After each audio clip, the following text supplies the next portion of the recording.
Welcome back to GSWS updates channel. మరొక కొత్త వీడియోతో మీ ముందుకు రావడం జరిగింది. స్వచ్ఛ దివాస్ సందర్భంగా రాష్ట్రం మొత్తం మీద వచ్చేసిన స్వచ్ఛ దివాస్ ఫొటోస్ని ఏ విధంగా అప్లోడ్ చేయాలో యాప్లో ఇప్పుడు చూద్దాం.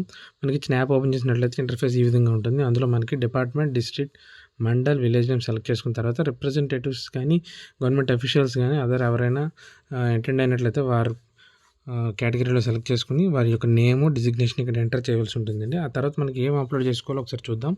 వెదర్ ప్లెడ్జ్ టేకెన్ అప్ అని అడుగుతుంది. ఇక్కడ ప్రతి క్వశ్చన్కి కూడా ఎస్ ఆర్ నో అడుగుతుందండి.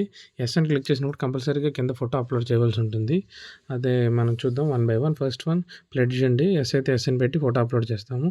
తర్వాత total number of participants, total ఈవెంట్లో ఎంతమంది పార్టిసిపేట్ చేసే నెంబర్ వేసుకుంటాము. వారి యొక్క ఫోటో, గ్రూప్ ఫోటో అండి. Number of garbage vulnerable points అనేవి ఎన్ని క్లీన్ చేశారు అక్కడ ఫోటో నెంబర్. అలాగే జనరల్ క్లీనింగ్ డన్ అంటే డ్రైన్స్ క్లీన్ చేసినట్లయితే ఎస్ అని పెట్టుకుని ఫోటో అప్లోడ్ చేస్తాము. క్వాంటిటీ ఆఫ్ గార్బేజ్ లిఫ్టెడ్, అందులో ఎంత గార్బేజ్ లిఫ్ట్ చేసామనేది అక్కడ క్వాంటిటీ వేసి అక్కడ ఫోటో అప్లోడ్ చేస్తాము. అలాగే కమ్యూనిటీ టాయిలెట్స్ కానీ నెంబర్ ఆఫ్ ఫౌండేషన్ ఇనాగ్రేషన్స్ ఏవైతే చేసినట్లయితే వాటి కౌంట్ ఫోటో, అలాగే అవేర్నెస్ ఐఈసీ యాక్టివిటీస్ ఎన్ని చేసామో వాటి ఫోటో.